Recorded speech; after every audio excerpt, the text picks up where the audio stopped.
Tom Clark's 6M podcast is a Boink Studios production. And now, on with the show.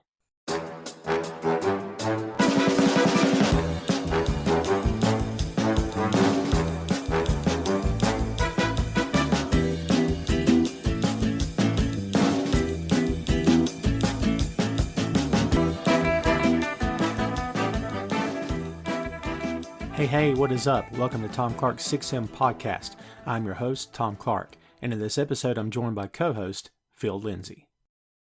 There was a time when Tim Burton could do no wrong. I don't know that Tim Burton ever really did any kind of wrong. Not to open it up to something weird, but I'm talking about in terms of a director, there was a time when Tim Burton really could do no wrong. I mean, Batman, Beetlejuice, Edward Scissorhands. I mean, what else you got? We're talking about, Nightmare Before Christmas, you name it, the guy did it. He's a legend. There's no doubt about that. I'm not here to bury Tim Burton, okay? But today we're going to talk about Mars Attacks. And you either love this movie or you hate it or you think it's kind of okay. That's a Mitch Hedberg joke. But it's been a while since I've seen this. Either my memories of it aren't great, or maybe I just didn't remember as much as I perhaps thought I did. But, buddy, this is a movie, I'll tell you. And if you love it, you'll probably continue to love it once you hear this. So I won't be able to because I ain't trying to change your mind. Maybe you won't like what I say. If you're indifferent to it, maybe you'll be on board. But we'll find out together because, man, this movie's big. There's a lot of people in this movie. 87 cast members or something. It's huge. It's a massive flick. And there's lots to talk about. But before we dive in, let's do this. Mars Attacks is a 1996 science fiction black comedy directed by, of course, Tim Burton and based on the infamous Topps trading card series of the same name. Written by Jonathan Gems and released by Warner Brothers Pictures on December 13th, 1996, only months after the blockbuster success of Independence Day. Mars Attacks offered a radically different take, boy I'll say, on the alien invasion genre, combining large-scale alien invasion spectacle with dark comedy, political satire, and affectionate tributes to the science fiction B-movies of the 1950s. The film received mixed reviews upon release and was viewed as a box office disappointment, earning just over $101 million worldwide against a combined production and marketing budget of nearly $100 million. However, Mars Attacks is now widely regarded as a cult classic and one of the most unique projects in Burton's filmography. And that is your lowdown on Mars Attacks. So, Phil, we covered Spider-Man Noir, and we talked about one of the cast members in that show, Lucas Haas, who is in this movie. And I just figured with this thing celebrating an anniversary this year, we would talk about Mars Attacks. However, as I said at the intro, I watched this today for the first time in a long time. I'll leave it at that for the moment. What's your thoughts on this movie, Phil? How long has it been since you've seen it, and what do you think about it overall? I haven't seen it in quite a while, but I did remember enjoying it when I saw it as a kid. And a lot of what I like about it, I think, still works. There's some nostalgia here, of course. Mm-hmm.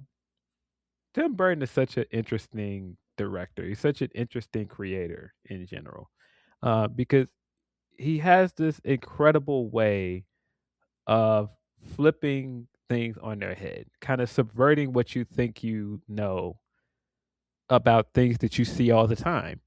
And he did that with Nightmare Before Christmas.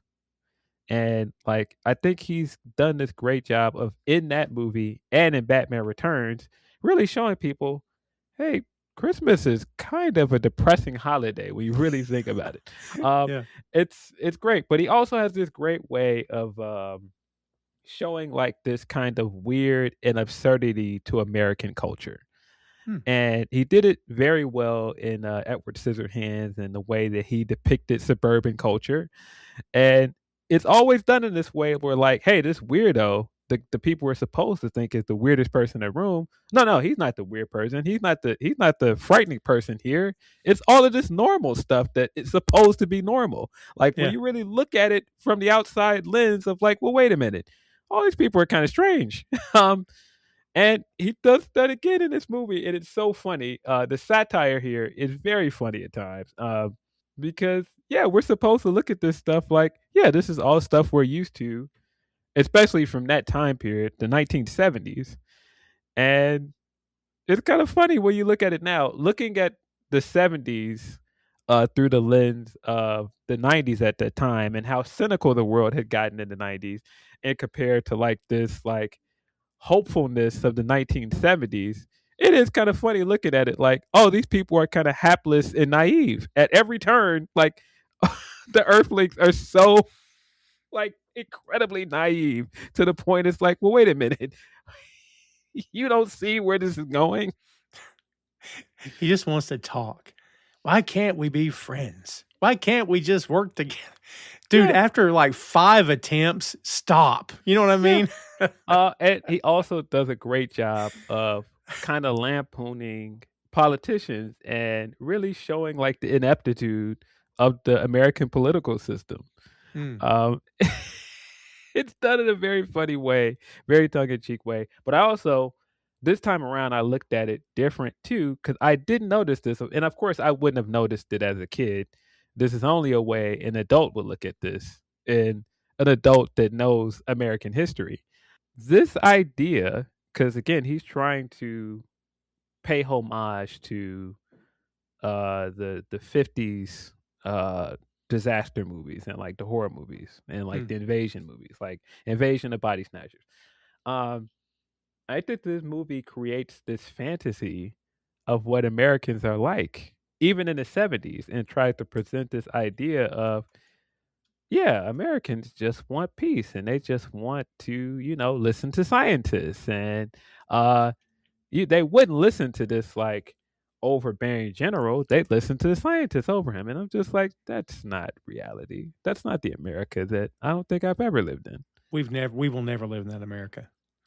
In America, where politicians listen to scientists first and not generals and not like manifest destiny and all these things that this country was built on, like jingoism and all these other things. No, that not that. Nope, science, logic. No, nope, that's not the America I live in. And you're painting the Martians, the invaders, in as the ones that are the warmongers, the ones that are trying to take over. But not Americans. We're not like that. We just want to protect our way of life. Yeah, I mean, I picked up on that straight away. This freaking idea, like you said, that we're going to listen to scientists and not the general, because like in all these movies, especially Independence Day, like we mentioned earlier, it's all about dropping the nukes, sending the nukes up to get the aliens. And this guy suggests this like a half dozen times or something, and the president just wants to keep talking because he's listening to Pierce Brosnan tell him what to do. Yeah, Pierce Brosnan is very much that character from those 50s movies with the pipe and everything. Mm, It's great. And he's yeah. like going on about logic. And the one of the funniest scenes in the movie, uh, in the scene with Congress, and he's like, but Mr. Martian, logically, Yeah. Logically. I love how he tries to shake his hand. yes, yes, I mean, how would an alien even know what you're doing? Like, why, you know what I mean? Like, oh my God. Listen, overall, I love the cast, and you already went way deeper in the weeds than perhaps maybe I was going to. And as usual, when you and I do these shows, your analysis is spot on, and it makes me think, which is good because overall, I do not love this movie.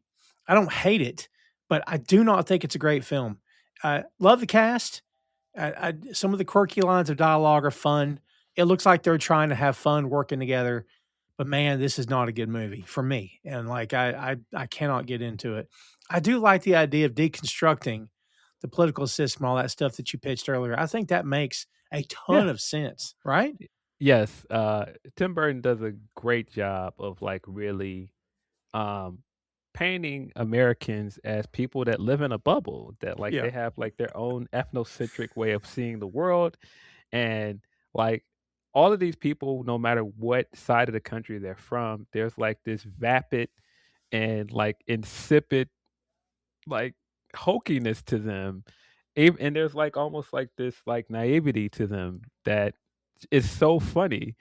And you would think like, wait a minute, this is unrealistic. But then when I really think about a lot of Americans, it's like, it's not that far off. It's not that far off. Dude, there's a lot of stuff in here that kind of rings true this year in terms of the government. Yeah. I mean, prime example, Michael J. Fox's character, he's like a serious journalist and all these things, and like he like represents the press, and he's looking like, wait a minute, are you kidding me? Like my girlfriend that runs a talk show, why is she getting these guests? I should be getting these guests. And when you think about it for a second, it's like, wait a minute, he's right. When she's reading when she's reading the cue cards, when she's talking to Pierce Brosnan's character, and she's having to read through them to remember his name and all the rest of these like names of departments and stuff, it's like she's completely out of her depth, but she's getting this interview for some reason. That's completely out of her depth. Yeah, I couldn't agree more. Yeah, there's a lot of that in this movie. I mean, that's Sarah Jessica Parker also as that was it Natalie or Nathalie? I think Natalie. She's great. The thing she has with Pierce Brosnan, where Michael J. Fox hit back on, is he flirting with her? Well, like, yeah, dude, it's pretty freaking obvious. You know what I mean? I kind of forgotten Fox is in this movie, man. But there again, like I said earlier, there's so many people in here. Like, dude, the fact that the budget was that they only spent 100 million, like the Yeah. cast alone, my God. I wonder how many folks cut their asking price because Burton directed this movie. Yeah. And then it's just so many things now looking at it, being older and how much the world has changed Mm, and thinking about like a journalist and like the way news was handled in the 70s and mm. just how different the news cycle is now. And Michael J. Fox's character, he's like combing his hair and like checking his hair in that window. And he's like, "Yeah, you ready for me?" And it's just like, yeah, journalism has completely changed in a lot of ways. And this is the guy that again wants to be taken seriously, but there's still like this like vapidness even to him. There is. Yeah. I mean, now people are looking to social media for journalism, which is a terrible idea. Yeah. Ooh, Yeah. Uh, yikes. Things have definitely changed. Yeah. By the way, this cast, man, I mean, this isn't the same movie without Jack, right? Jack yeah. Nicholson, He's, he he's been plays in. two roles. Do we know why he plays two roles in this movie? Have we had it explained and I'm not aware of it? Why does he playing like pulling double duty here? I don't know, but he is very funny in both roles. Yeah. He's great. Well, they're going to need somewhere to stay. Talking about the aliens. Like, he's going to get him hotel rooms. What are you doing, man? What's going on? Oh, that's pretty good. Yeah, he pulls double duty. President James Dale and the owner of the Galaxy Casino, Art Land, is his name. So there you go. Yeah, the second we meet Art and he's like he's everything you would think about Vegas at that time in the 70s and Hmm. he's just like sleazy, he's just like he's just completely in his own world. He has a complete one-track mind. How can I make money off of this? Yeah. And I, I love it because there's so many characters in this movie that are the exact same way. They're just completely in their own world. Like all this stuff is happening around them, and they're just like, "Hey, but me. What about me?" Right. And again, they keep trying to make friends with the aliens, even after they're just annihilating all of them. And like even Yes. the French call and say, "We just signed a peace treaty." The president's like, "Get out of there, get out!" Like, dude, what are you doing with these aliens, man? Yeah. Oh my god. Yeah. And like I said, I think like when you really look at the way the script was written and uh Tim Burton's penchant for telling you like, "Hey, all of these people are weird. Like all of these people that we think is are normal, like this normalcy that we've gotten accustomed to, all these people are weird." Mm, And like, look at the heroes of the movie. The hero of the movie is a long-haired weirdo slacker kid from a donut shop.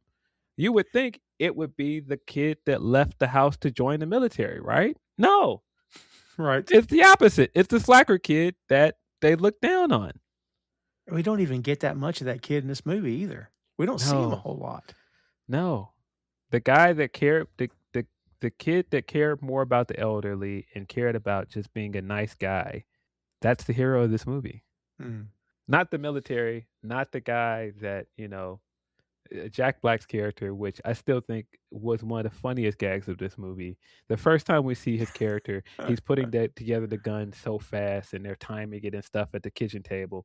And he gets his moment to be a hero and clip falls out of the gun before he can get his shot off. Yeah. Oh my God. So look, I was trying to wrap my head around what exactly I was watching. Was he going to boot camp? Was he going to was it National Guard? Because like he kind of showed up looking the same way he did before. And I'm like, I'm not sure what I'm looking at here. But yeah, man, it didn't take long to kill that character off. And also, I'd forgotten Jack Black's even in this freaking movie. Yes. Yeah, he just goes away. It's very unclear, but he just shows up Yeah. there in the army. It's just like, well, wait, did he just join the army? Did he just enlist? Or was he Exactly. going back to the army because he was already in the army? Yeah. I don't think they ever bother explaining that. I don't guess it mattered anyway. Yeah. So, yeah. I didn't get that. And it turns out that the grandmother is the one that saved the day. Sylvia Sidney as Florence Norris saved the day with the music. That music that we're hearing, that you're hearing, kids, that is Slim Whitman with a song that's regrettably called Indian Love Call. Oh my God. With the whatever this like yodeling or whatever it is. Ooh, yeah, that. Horrible. The gags Terrible. around that are very funny. When they get in the plane and they turn the radio on and Tom Jones like, oh, who put that on? Yeah. Yeah. Tom Jones, tough critic, man. Come on now. Yeah. What again? What a funny bit. And that was the thing to save today. Not the US military, not nuclear deterrence. No, this terrible music. Terrible. It's It awful. kills the Martians. Yeah, it's so bad. Like it's so bad. And there's uh, not to get too far ahead. There's a lot of questionable decisions in this movie. Not the least of which is the decision to use CG for a lot of scenes when it could have been practical effects, perhaps, Yeah. and they chose not to go that route. The CG is not great, Phil. It's I've seen worse, but I've also seen much better. I mean, this movie has a very distinct look to it. There's a very Sure. campy side to it, and that's after the fact. There's a hokiness to it, and I do think it's important that you mention that this movie came out right after Independence Day, and Yeah. Independence Day is a stark opposite in a lot of ways, like what the effects look like, um, the messaging of the movie, and um, you know, Independence Day, for better or worse. Um, it's beloved because in a lot of ways it is highlighting the ingenuity of American people. Yeah. And this movie does the opposite. It makes fun of American people and Yeah. American life and our politicians. And I mean, the very idea, like I said, like this, like very, like, I don't know if you can classify that music as country music. But for a lack of better words at the moment, country music is what defeated the Martians. It's like there's a whole God. sect of this country that's like, oh, I love that kind of music, and whole people love their oldies. But this is Tim Burton as a like, that stuff. Like, I'd rather die than listen to that. Hey, not for nothing. Country music tends to make my head explode as well. So I'm with the Martians on that one. Yeah. You know So what I love? You know what I love, by the way, real quick? I love that the guns look like toy guns from. yes. Actually, I'm totally here for that. I love that they look ridiculous. I don't think they should have looked high tech in the slightest. Yeah, I think that the ridiculousness of this movie is what I enjoy. Of course, like the top card set and like, the iconic Martians from those, and like they have a definite look in the movie. Like all of their tech has a very definitive campy look to it. The flying saucers, everything, they have a like definite look to them. And I think that adds something to the movie, just like the way like their robes and stuff look and how glittery and stuff they look. The the Martian woman that is I think that's Lisa Marie, right? I think so. Yeah. Yeah, the Martian girl, and just that scene and the way she moves, the way her dress looks, all of this stuff adds to like, Yeah, it is. how you could easily come away from this and go, "This looks bad," but I think it's part of the appeal of the movie. I think it's part of the charm of the movie. Them releasing the dove, and when they decide to meet with them again, the soldiers had signs up. One of the signs says "No birds," because they Yeah, thought the bird pissed them off. yeah, and that scene cracks me up every time I see it now. The guy releasing the dove, he came in peace, and he's got Yeah. his hands up while the bird's flying, and the whole time the Martian's looking at it going up in midair and just just shoots it down out of nowhere. They're like, the bird must have upset them. It was just miscommunication. The bird upset them. Okay, man. Yeah, this is yeah, they don't seem to like animals very much. At every turn, the Martians kill animals in this movie, and they're just like, "Good, it must have been the animal." No, no, doesn't really. As the woman in the donut shop says, maybe they don't like the human being. Yeah, they switched the heads between the dog and Jessica Parker. So that was interesting. So that's the one thing that sticks out is her sitting there and as like the dog body scratching herself, Yeah, like scratching for fleas. yeah, those scenes in the those scenes in the flying saucer with her and Pierce Brosnan are very weird. They are, right? Boink Studios YouTube is the home of Tom Clark's 6M podcast. Tom Clark's Main Event, Bear Mode, a podcast review of The Bear, and Two Nations Under Ted, a Ted Lasso podcast. Subscribe to the channel for archives that date back to 2014, with new content being uploaded every week. And check out boinkstudios.com for links to every podcast platform, social media, special announcements, and a lot more. Bookmark the site today. Well, look, you nailed it when you were talking about Independence Day. Because on one side, Independence Day celebrates, heroism, patriotism, and like you said, humanity's ability to unite. We're fighting a common enemy. We're fighting against the aliens. And then Tim Burton's film goes to the same premise, but it's cynical, it's absurd. Yeah. Authority figures make terrible decisions, to Yes. say the least. Experts continue to fail through the whole movie, and humanity survives through an accident Yes. rather than strategy. That just sounds like a Bill and Ted movie or something. I don't know, like Yeah. surviving by total accident. Just pure dumb luck. Yes. Yes. But I do enjoy that about this movie, and I do think it's it's a pretty funny gag. But I also think that that's part of why some people just didn't get it. Some people just didn't enjoy this movie because you're comparing it to one movie that is basically America Hoorah the movie, and Yeah. this movie that's just like, hey, those Americans, they're kind of weird, huh? Yeah. Yeah. Yeah. I mean, again, I can see the absurdity in it. I appreciate it. The cast saves it for me because otherwise I don't know if I would. I don't know. To me, it's a tough watch. I'm not in love with this movie. I can tolerate it, but I tolerate it because of the cast. Pierce Brosnan smoking that pipe. Did you notice how like the pipe seemed to get longer as the scenes went on? So ridiculous. This is, but there's a charm to this movie, and I can totally understand why it's a cult classic because this is like art students like pet project of like, hey, I want to do this invasion movie, but also I want to add in there all of this like what my viewpoint of the world is as like an eccentric art student, and Yeah.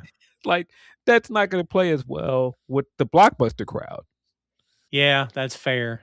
Man, we were talking about this cast. I mean, you can't read all the names without taking a breath a couple of times. Like you got Yeah. Nicholson, Glenn Close is his wife. She plays Marcia Dale. Annette Bening as Barbara Land. Pierce Brosnan, as we said. Lucas Haas, as we said. Sarah Jessica Parker.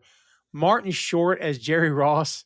This dude just brings hookers into the White House, Phil. That's kind of his shtick. He does it a few different times. It's the funniest thing ever. Yeah, because again, like there's I mean, there's this seedy side of it, like because Washington has this view of like a lot of times when you see Washington in these kind of movies, you just see the monuments and you think, oh, there's like this beauty to Washington. But if you've been to Washington D.C., when you get around a certain corner, yeah, it looks very rundown. It looks very ghetto, and so you see that right away with like Pam Grier and Ray J, who's in this movie. Yeah. And you see that with like her stuff. Like all of this is in DC, but like then you also see, like I said, like the politicians and the monuments and all the rest of this stuff. And um this guy, it's this kind of this absurd way that people look at like, oh well, politicians are on the up and up, and they wouldn't even think of like, yeah, this guy is kind of a sex pest and a perv, and he's Mm. just like, he's supposed to be in there helping the president with his speeches, but like he's like driving around picking up hookers. Right. Yeah, for sure. Yeah, I've always been a big Martin Short fan, so I appreciate him in this movie for sure. Um, what did, by the way, what did you think about the choice to never translate what the Martians were saying and to just have them speak in those annoying tones through the entire film? Bat, bat, bat, bat, bat. Yes. um, I think it plays great as comic relief more than Yeah. once. Um, when they're reading his speech as it's coming through that little machine, and they're like laughing at him. Yeah. Very funny. When he gets there and like he's like, he says all these things and then it translates it into just "we come in peace, we come in peace," and it's like he said an awful lot for it to just be those 3 words. You sure? Right. Or when they're running through the street and they have the machine and it's like, "Don't run from us. We're your friends." Yeah.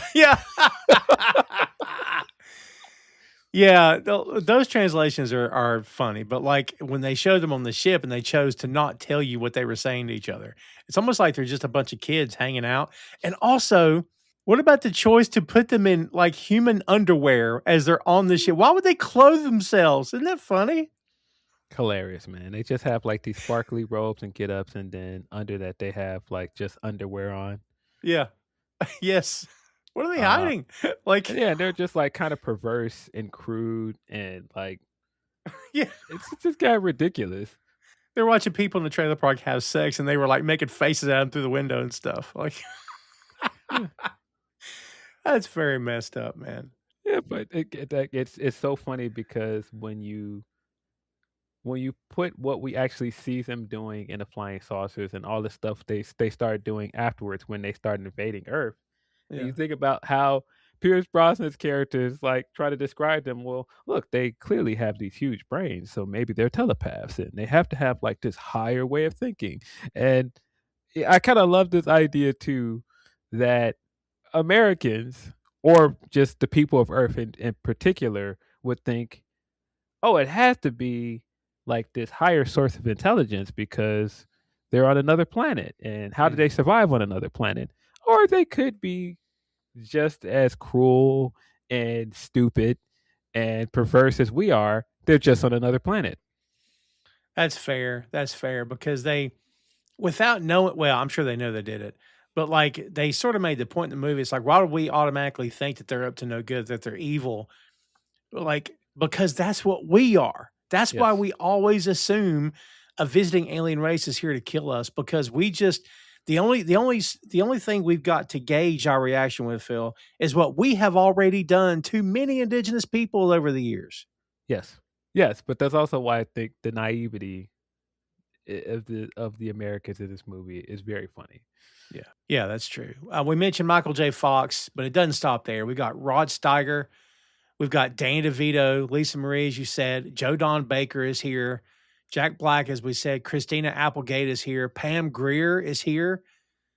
Man, live. And of course, the great Jim Brown, who's kind of just Jim Brown through this whole movie. He's not really Yes. any, right? He's just got it. Here's Jim Brown, everybody.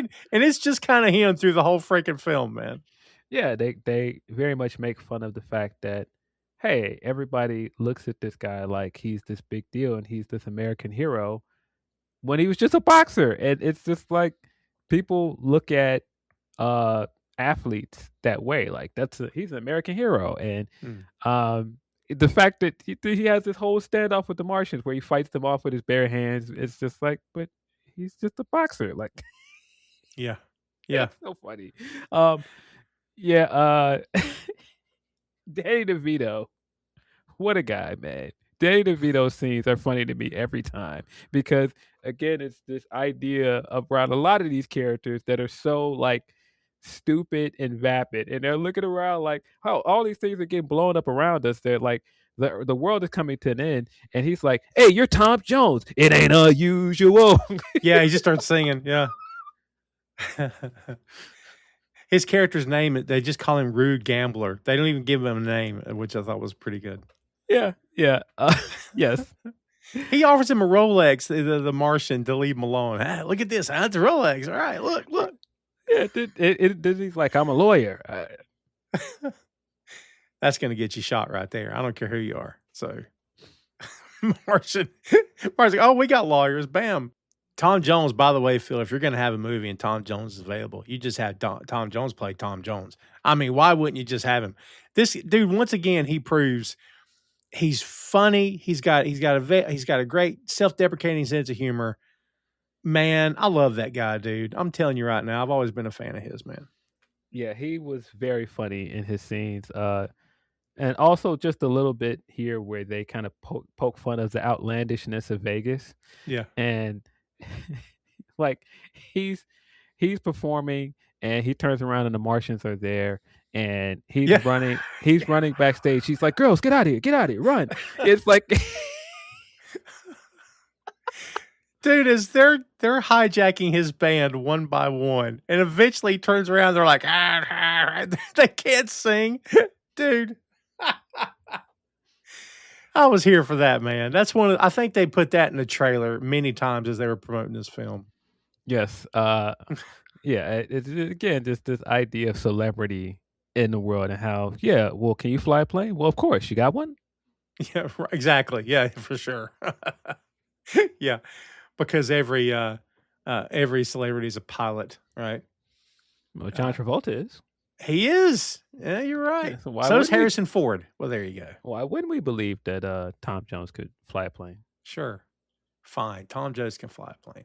Tom Jones can do whatever Tom Jones wants to do. I'm good with that. Natalie Portman is here also as the president's daughter. I kind of forgot she was in this movie. Yeah, very young Natalie Portman is here. Mm-hmm. She was great. I love when she comes out of her bedroom when the general's out there yelling like, we gotta nuke them, go, go, go. And she's like, can you keep it quiet? You know, some people live here. People live here, yeah.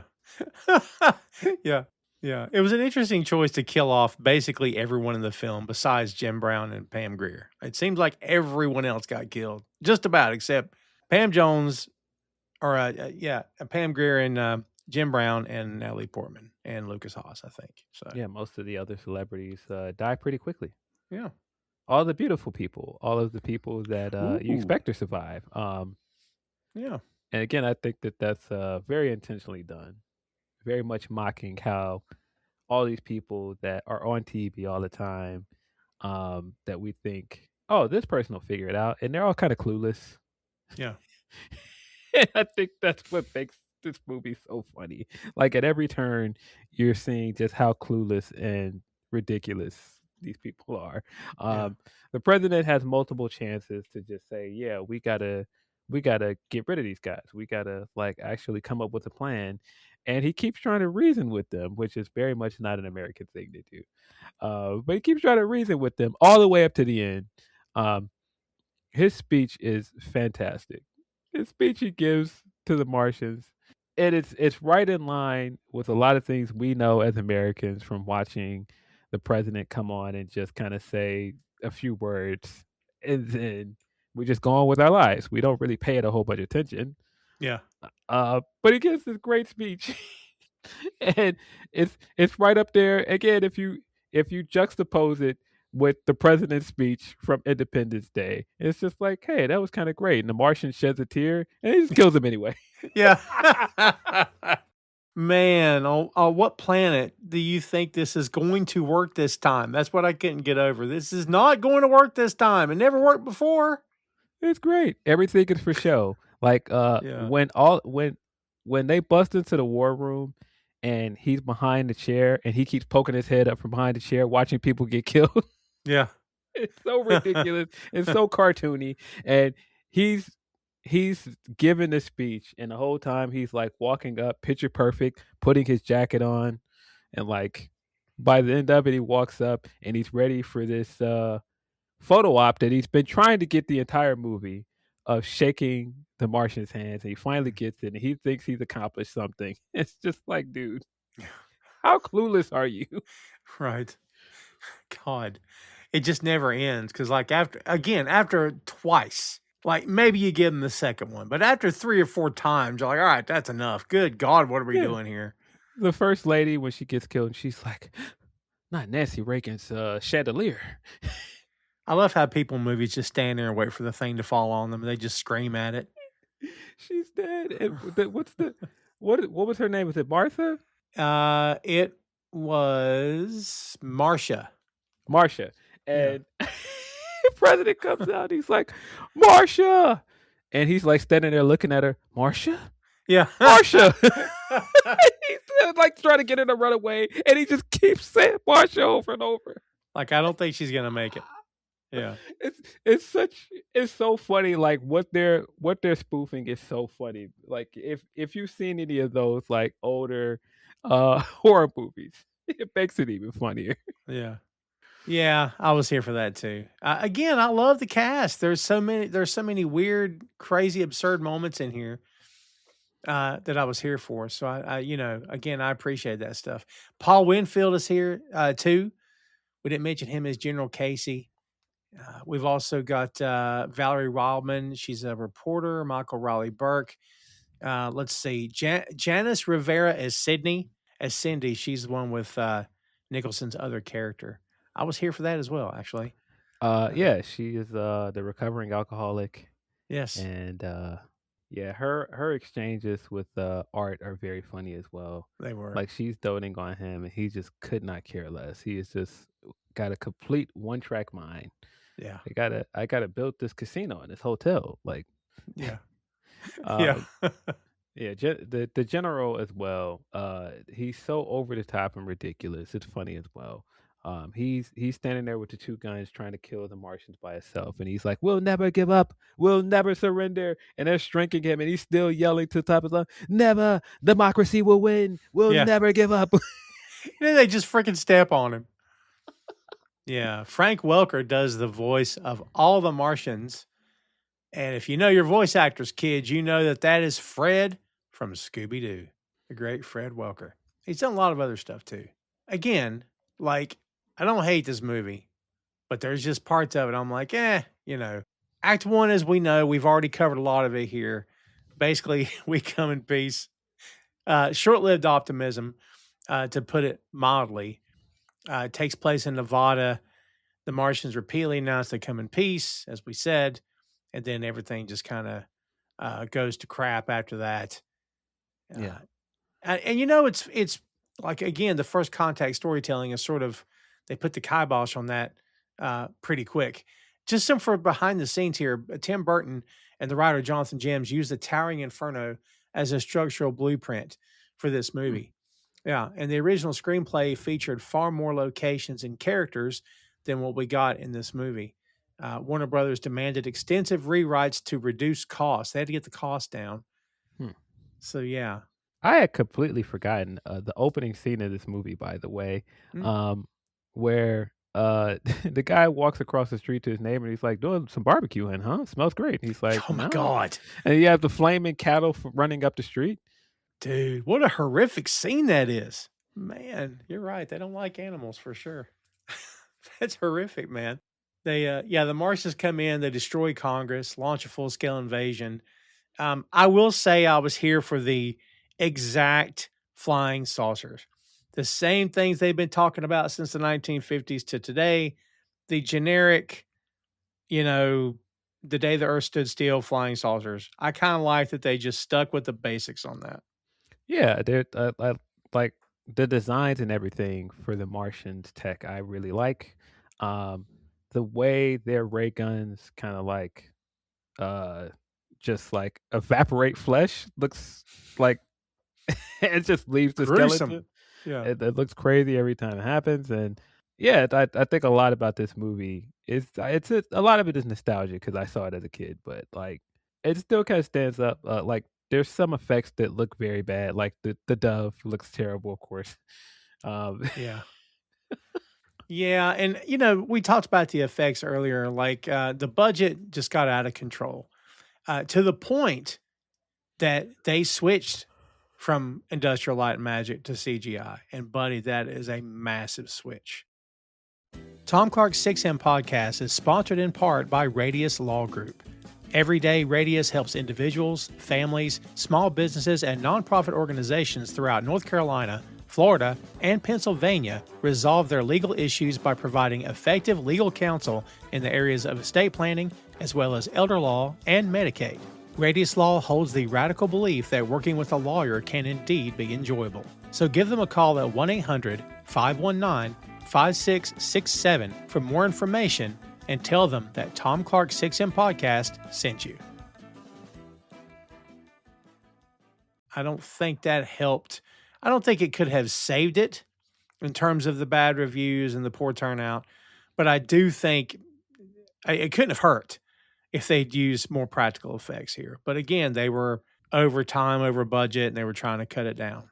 So, yeah, of course, had the great Danny Elfman on a score. Of course, it's Tim Burton, right? Yeah, of course, you have to. Yeah.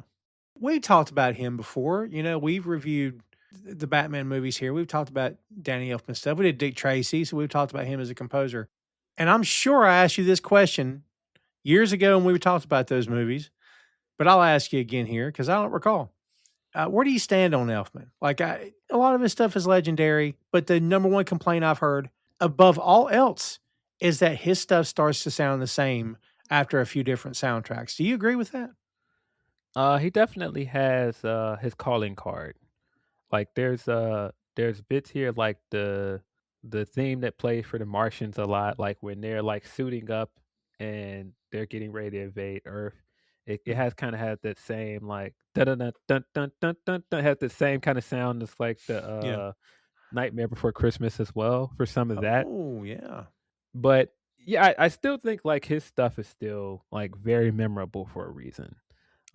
He's such a great composer. He's great at doing like these kind of grand cartoonish style scores. And I think it works so well with Tim Burton's his pastiche for his style of directing. Mm. Yeah, because a lot of Burton stuff, you feel like you don't know what decade he's in. Like you Yes. think it's now, but you're not sure. You know what I mean? Very much an Art Deco kind of vibe you get from Burton stuff. Basically, every movie he's ever done, I think. That's exactly how I was going to describe it. It definitely has that like Art Deco. There's like this like warmness to it, like this familiarity to it, but then also has like this newness to it as well. Um, I mean that definitely worked in Edward Scissorhands. He goes with the same kind of vibe in this movie. Like it, Mm. like even looking at it now, it looks like something from that time period. It looks like something from the 70s. Mm. Like the way it's filmed and everything. It looks like this. It looks like a 70s movie. It does look like a 70s movie. I think that's where a lot of the inspiration came from. Plus, the ensemble cast movie, like, they very much got that idea from like the older films that would put all of the big stars. Irwin Allen disaster films is where a lot Yeah. of the inspiration came from. So, yeah, I'm here for that. And honestly, we've seen ensemble films since then. I mean, my head goes to Ocean's 11, but there's been a lot more since then that are like that. I mean, Yeah. ensemble cast movies can be fun, Phil, because you kind of feel like you're buying one movie ticket and you get to see, like, in this case, 10 plus? I mean, big names, Phil. That's kind of a big deal here, man. It kind of also reminds me of something like Airplane, where you're going to get like all of these like celebrity cameos and like Yeah. athlete cameos and like something that's not to be taken seriously. Yes. Good call. I picked a bad day to stop methamphetamines. Yeah. I love that movie. It kind of makes me a little nostalgic for those movies too, which, the Airplane franchise, just better off leave it alone. Don't ever try to resuscitate it. They did that Naked Gun thing with Liam Neeson, and it's okay. I didn't hate it. I still haven't seen it. Uh, you cannot compare it to Leslie Nielsen, of course. They do a good job. They do a good attempt of it, but it's kind of tough. I mean, I'd say it's worth your time. Hmm. Just to say, I mean, he's not bad. Neeson's not bad in it at all. Some of the gags are really good too. Actually, there's a few good gags in that movie. Cody Rhodes getting his face slammed to the bar is quite hilarious. Where it changes his appearance and everything, flatten his nose out and all that. Well, as this thing wraps up, kids, you're getting to the end here, and this is like, Tim Burton level of, the end of the world. Okay, humanity's getting close. Like there's a full on invasion, extinction is near, and then we get salvation in the form of that freaking song. That causes the Martian's head to explode. The discovery spreads through radio broadcasts and military channels, finally transforming humanity's desperate last stand into one of the strangest climaxes in science fiction history. The whole time you're watching this, you're thinking there's got to be something, right? War of the Worlds, I think it was just what time, because what eventually killed them was they didn't have resistance to the stuff that's been living here, we've been living with for centuries, Phil, like the bacteria and whatnot is eventually what killed them. And then other movies, like I think water killed the aliens in Signs. They couldn't get wet or whatever. So you're like, there's got to be something to kill these Martians. It turns out it was freaking music. So, yeah, that weird country thing, whatever that is. It's got a very distinct vibe to it. So, yeah, the victory feels completely different from the triumph finales common to blockbuster films, that's for sure. No great military victories, no inspiring speeches that save humanity, no heroic master plan. Again, sheer luck and coincidence that this thing happened. What do you think about this being sort of the anti-blockbuster? I'm sure that's not what they were intending for it to be. I'm sure everybody wanted this thing to make a ton of cash, but it ended up sort of being the anti-blockbuster here, I think. I think that's what works about it in retrospect, and I think that's why it's become a cult classic. Hmm. It was never going to be this big blockbuster hit because of no, once you put it up against a lot of the other blockbusters from that time period, it doesn't work. Did you realize how old this movie is? It came out in 96, man.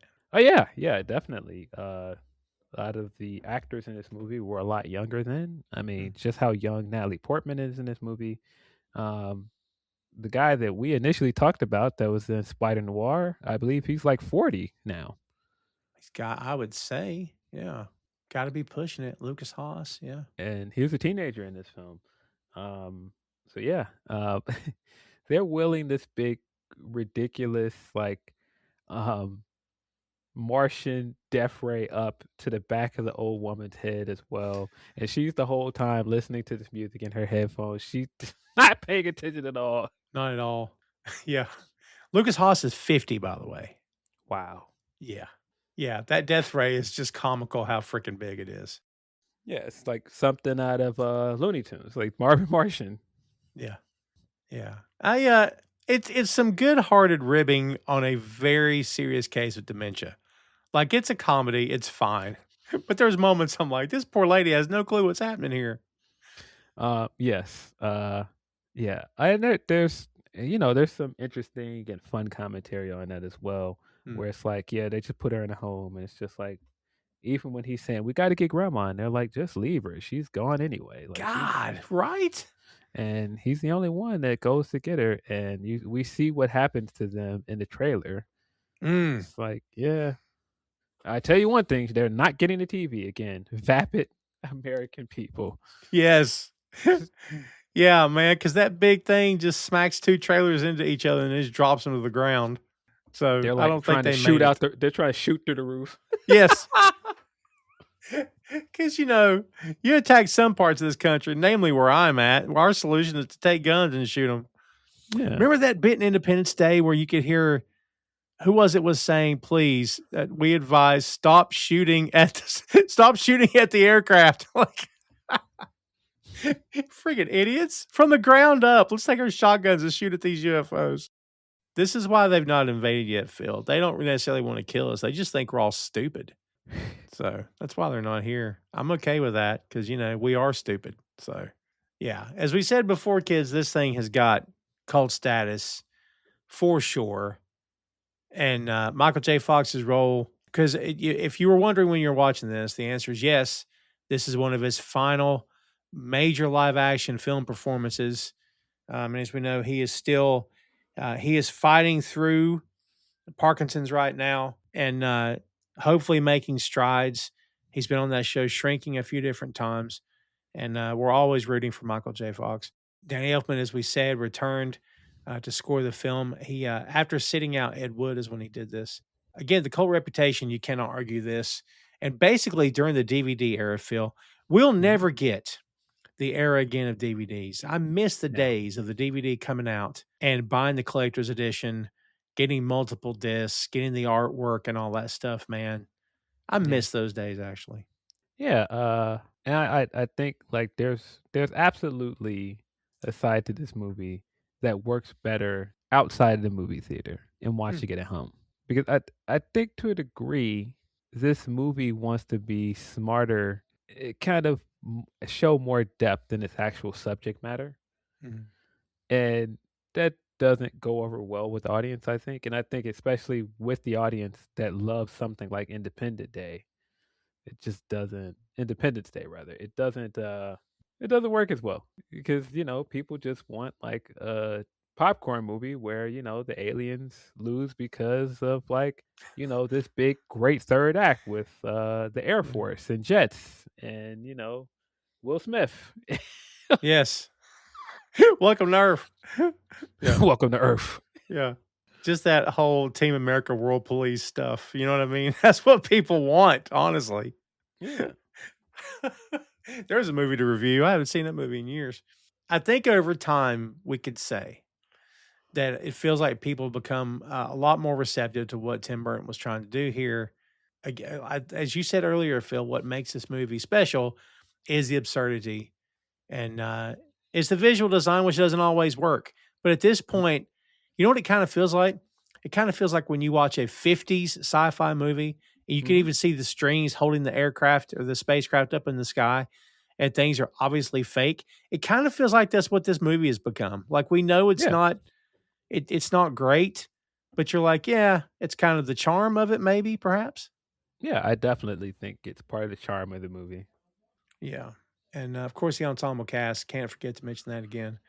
The willingness to satirize everything in sight for various different reasons is also a reason, another big reason why this movie continues to do it for a lot of people and why they love it. Let me ask you this: is this one of Tim Burton's most underrated movies in hindsight? As somebody that enjoys it, I would say that it is, but he definitely has a lot of movies that people did not like or did not go over well. Hmm. Um, I don't think this one is as misunderstood as some of his other choices as a director. Mhm. Does it work better today than it did in '96? You think? I think that it does. Has been I think time has been kind of polite to this movie. I think over time, and it could be that I was around when came out. And I remember seeing it as a kid, and I think I enjoy it more when I understand the satire. Hmm. Yeah, that makes sense. You know, it wasn't going to be for the same audience. Obviously, Independence Day had a whole other target audience than what this movie had. But let's say this movie came out the year before or even the year after. Would that have made a difference, do you think, in how people received it? I think so. I think part of it is it was just so close to Independence Day, and it was the same genre. Mm. And so it was hard to not see it as almost a parody of that movie. Mm. Yeah. Yeah. Actually, I can kind of say, kind of like Spaceballs and Star Wars, I guess, to some degree. Yeah. Yeah. I do believe it's a cult classic. And again, like I can appreciate it maybe now more after having done this episode than I did before, which has happened before on this show, where I'll go in with one sort of take, and then by the time we end, I'll sort of I'll be on maybe a different page, which is kind of where I'm at right now. But if nothing else, Phil, you can say this was a vehicle for Jack Nicholson, and Mhm. you know, because I don't think Nicholson's health is great at the moment. I think he's maybe fallen off the map to some degree. So of course, we always want the best for Jack Nicholson as well. So to see him in sort of his prime here was also very cool to be reminded of the star power this guy's always had. Yeah, Yeah, some of his best comedic work in this movie. He is really tremendous. He is a massive star, as you said. To be able to carry both roles is not an easy task, and particularly as the president, you can see why this guy was a star. Yeah, yeah, for sure. When he's giving those speeches as president, I just heard the Joker talking. Oh man. Hey everyone, Joker here. And he's just very matter of fact when he talks. Yeah. I've got nothing to hide. Yeah. What about you? Yeah. Yes, very true. Got that ridiculous makeup over his white makeup. Yeah, that's not obvious at all. Yeah. Especially when he's on the parade float and he's like, and where is the Batman? He's at home washing his tights. Still a great line. Yeah, what a great actor. He's so many hits. I mean, to be able to do something like this, but then also do something like Departed or Anger Management, and it's just so completely different. Yeah, what a legend.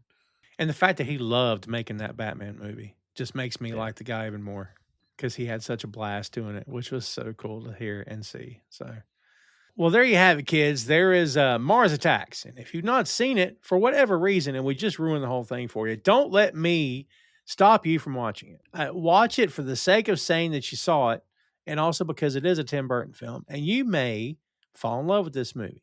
You may love it for everything we just talked about and a whole lot more. But I definitely think it's worth your time. You should give it a shot. But Phil, before we wrap up, let's get your last word on Mars Attacks. Definitely not a movie for everyone. I quite enjoy it. I think it's a great example of what some of Tim Burton's strengths are and how good his commentary on America can be sometimes. And that's not going to go over well for everybody, but as somebody that kind of understands what he's lampooning in the satire here, I think it works very well. Yeah, and it's almost 30 years later. Well, 30 years this year, which is crazy. I mean, this is by far, kids. And I think we can testify this here today. This is by far one of the strangest studio films released of that era for sure, possibly of all time, perhaps. Yeah, but I mean, the fact that Tim Burton commanded the budgets that he did after the success of Batman, and it's almost like they didn't understand who he was. Yep. They just knew this was a success. Let's keep giving this guy money. And then they looked around. It's like, wait, you want to make that? Yeah. You want to make a Superman movie starring Nicolas Cage and a giant spider? Yeah. What? Dude, they were throwing so much money at this guy back in the day. It was insane. Yeah. And I mean, just so many. His career is just so fascinating. The success with the first Batman, and then how the second Batman movie forced them to completely change how they made Batman movies afterwards, because you had the parent groups coming after them. And again, where he's like, hey, I made this successful movie that you guys really liked. Now let me make this movie with all the weird stuff that I want to do. Yeah, exactly. Make this for you, so you'll let me make this over here. Yeah. Yes. But I really like that about him. I like that he knows who he is. He knows the style of movies he wants to make. You can tell a Tim Burton movie right away, and he doesn't shy away from, his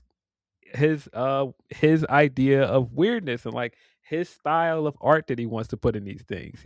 He's just like, yeah, however I can make this like weird and grotesque, I'm going to try. Yeah. And again, not going to be for everybody. But I think that's part of what makes his work stands out. And if nothing else, we got Tom Jones petting deer in the end. Because they came up to greet him for some weird reason. Like, we trust humans again. All right. We were in the mariachi band playing for another weird reason. Yeah, but of course, Tom Jones saved the animals from those Martians because they apparently hated animals. Well, there you go. Did you know some of the mariachi band had like their arms in slings and stuff? There's a whole backstory right there. We got to put the mariachi band in slings and bandages. Yeah, bro. The hero of this movie, hapless teenager, gives his speech, and it's a bunch of complete nonsense. It is. And first daughter's just like, "Hey, so you have a girlfriend?" Yeah. It's so weird. Let's establish a connection that was never here. We'll just throw it in the last 20 seconds of this movie. It's almost like, well, that's what you do in these blockbusters. Let's just shove it in there. Well, I kind of look at it as this is the guy that's not supposed to be there. This is just some random guy that works at a donut spot. When would she have met him? When Never. would she have met someone like that? And you're kind of making a point of like she was confined behind the walls of the White House and having to, you know, be around these upper crust weird people. And then when she got like around a regular normal kid, she was like, "Hey, this guy's kind of great." Yeah, exactly. Yeah. Normal people. Yeah. This is a big budget alien invasion movie that isn't really about aliens at all, but how stupid we are when everything falls apart. It's fair. Yeah, it's fair. Well, kids, again, there you have it. If you've not watched it, as we said, go give it a shot. And, you'll either be glad you did or you'll come looking for me. Don't do that. I'm a nice guy. And this movie, again, not terrible. And once you peel back the layers of the onion, maybe you'll be happy with what you see. And again, as we said, it is Tim Burton. Thanks as always, kids, for hanging out with us. We do very much appreciate it. Be sure to follow us, Boing Studios on YouTube and boingstudios.com. Follow Phil and Righteous Reg on Grapsity and come back next week for a brand new episode of the 6M. As always, we continue rolling along from one week to the next. And as always, we appreciate your time. But until then, that is Mars Attacks. Hey, thanks for listening to the show. Check out our social media on Facebook, Instagram, and Threads at 6M Podcasts. We'll see you next time.